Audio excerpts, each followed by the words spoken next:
Igitondo cyiza kuri mwese, igitondo cyiza ku banyarwanda bose, ku munsi wa gatatu dushoje ubunane cyangwa se tugeze ku itariki eshatu z'ukwezi kwa mbere 2026, ubwo ikinyamakuru Ogera TV cyabagezagaho ikiganiro Mama Zuzu yagejeje ku banyarwanda bose ababwira ati Noheli nziza banyarwanda, ndetse muzagere mwese ubunane, bifuriza umwaka mushya muhire wa 2026. Uyu mubyeyi yakomeje agira ati simbise inshuti ahubwo muri abavandimwe, ati nta muntu uzarembera iwanjye nako iwe, mbizi neza, cyangwa se nta n'umuntu wagira ikibazo iwanjye, nta n'umuntu uzarembera iwanjye. Mama Zuzu mfite imiti ya kinyarwanda yo kubavura.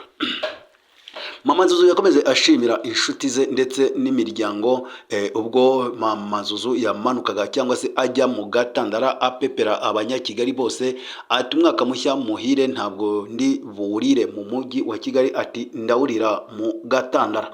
Ubwo Mama Zuzu yavaga mu Gatandara yakomeje yifuriza abanyamuryango be cyangwa se inshuti ze n'abavandimwe, ndetse nako n'abavandimwe be nk'uko yabivuze haruguru cyangwa se yabivuze, akomeza ababwira ati mujye munkurikira ku kinyamakuru cyanjye cyangwa se ku biganiro byanjye, aho mbarangira imiti cyangwa se nkababwira imiti ivura ubuzima bwacu cyangwa se ibungabunga ubuzima bwacu. Kuri Mama Zuzu rero muri uyu munsi ku itariki eshatu nibwo yavuze ati ndashaka kubarangira umuti unutsa cyangwa se utuma umuntu anuka igikara cyangwa se n'iyindi ndwara ituma yanuka. Muramukurikira muri kumwumva neza avuga ati icya mbere ni isuku, gukaraba ugacya buri gihe, ndetse ugahera umwana akiri muto, ati kuko umuti wo kunuka igikari cyangwa se kunuka ntabwo ari ubundi burwayi, ahubwo ni uburwayi twebwe ubwacu twizanira, aho usanga umuntu afite incakwaha zikazamo ibyunzwe, ati mujye mwihangana, mwogoshe incakwaha ndetse mugire isuku ku mubiri, ati uyu muti uzabavura igikara.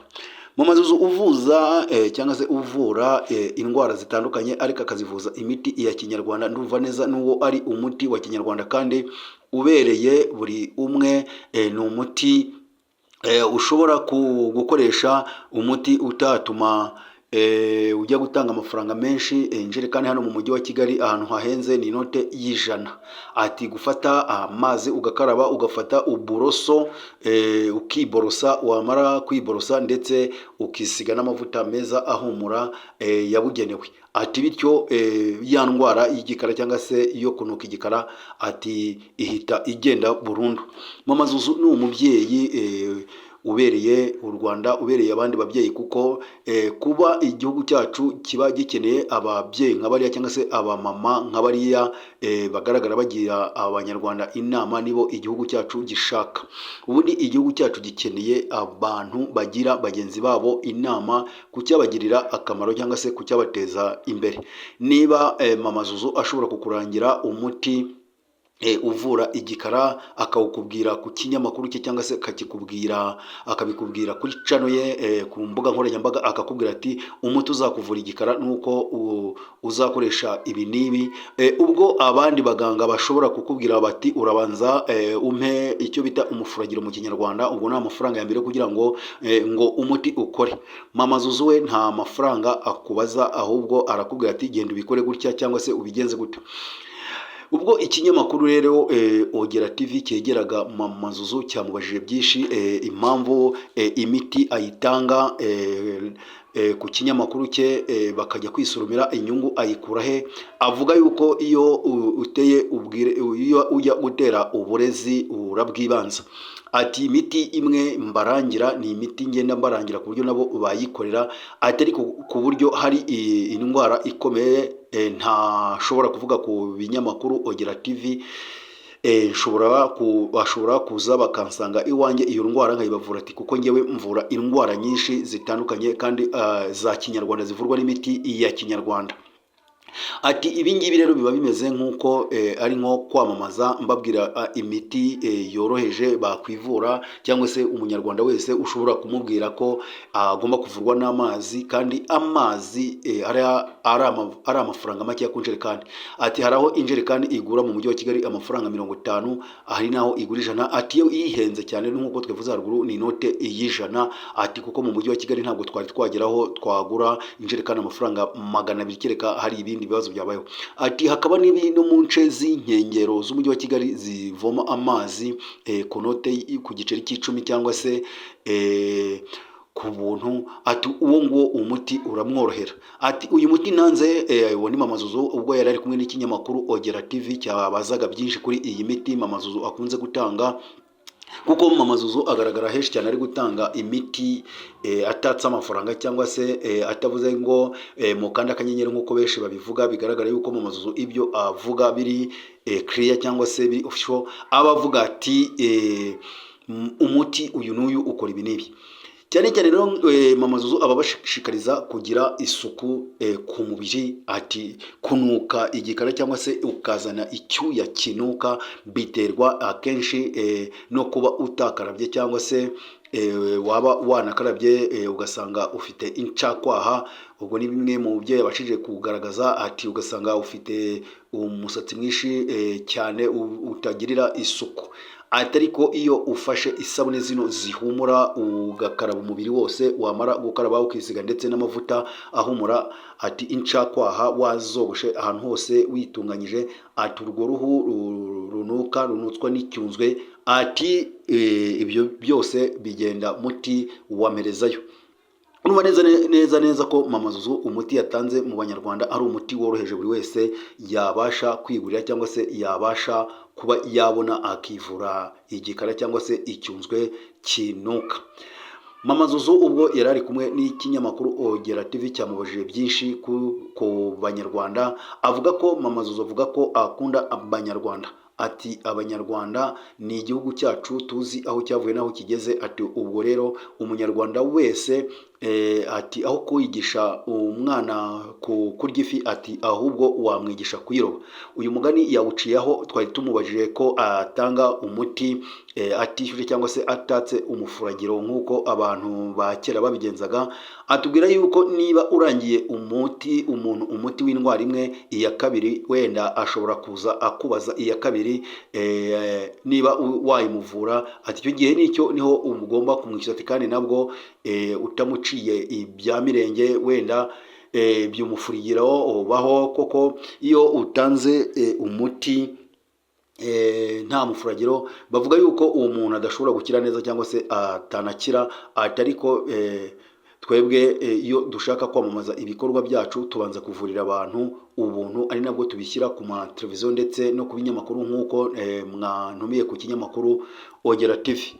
Mama Zuzu ni umubyeyi ukunzwe n'abantu benshi, cyane cyane abareba canuye ku biganiro bye aganiriza abanyarwanda bigisha kubana neza n'abanyarwanda bagenzi babo. Ati igihugu ni icyacu, nta wundi muntu waza kutwubakira igihugu. Uwo ni Mama Zuzu uba wigisha abanyarwanda ndetse n'abanyarwandakazi. Mama Zuzu ni umuntu wakunzwe cyane, cyangwa se ukunzwe cyane ku bakurikira ikinyamakuru cyangwa se channel ye. Ni umukinnyikazi wa filimi, aho akenshi azwi muri filimi za Bamenya, mwaragiye mumubona cyane. Mama Zuzu rero akaba ari umubyeyi ukundwa cyane cyane abamama, aho agira inama abamama ndetse n'abakobwa, akababwira ati mujye mubana neza ndetse munirinda ihohotera rikorerwa abana cyangwa se rikorerwa abagore.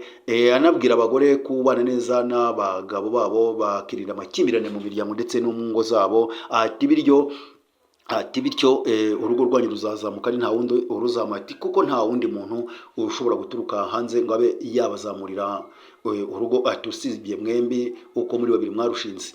ati iyo umwana abasha kuba yareba ibyo mukora akabona mukora bibi nawe arabikurana, ugasanga umwana mu muryango nta kinyabupfura afite kuko n'ababyeyi be ari ntacyo baba bafite. Uwo ni Mama Zuzu ubwo yaganirizaga ikinyamakuru Ogera TV ndetse anasubira mu byo agenda yigisha ku mbuga nkoranyambaga.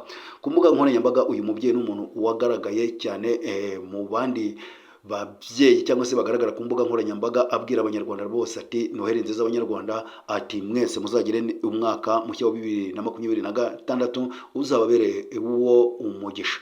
None rero kuri iyi tariki 3 kuva ku itariki ya mbere akaba yongeye kugaragara ku kinyamakuru Ogera TV ndetse no ku mbuga nkoranyambaga, ubwo ikinyamakuru Ogera TV cyamusangaga we avuga ko uyu muti awurangiye abanyarwanda, by'umwihariko batangirane umwaka wa 2026 ku itariki 3 z'ukwezi kwa mbere batanuka igikara, ahubwo ari abantu barangwa n'umuco ndetse n'isuku, nk'uko siroga y'umujyi wa Kigali ibivuga ko siroga y'umujyi wa Kigali ari isuku n'umutekano. Ati uwo ni Mama Zuzu wabivuga, ati umutekano turawufite, ati ahubwo nimwite ku isuku mwirinda igikara.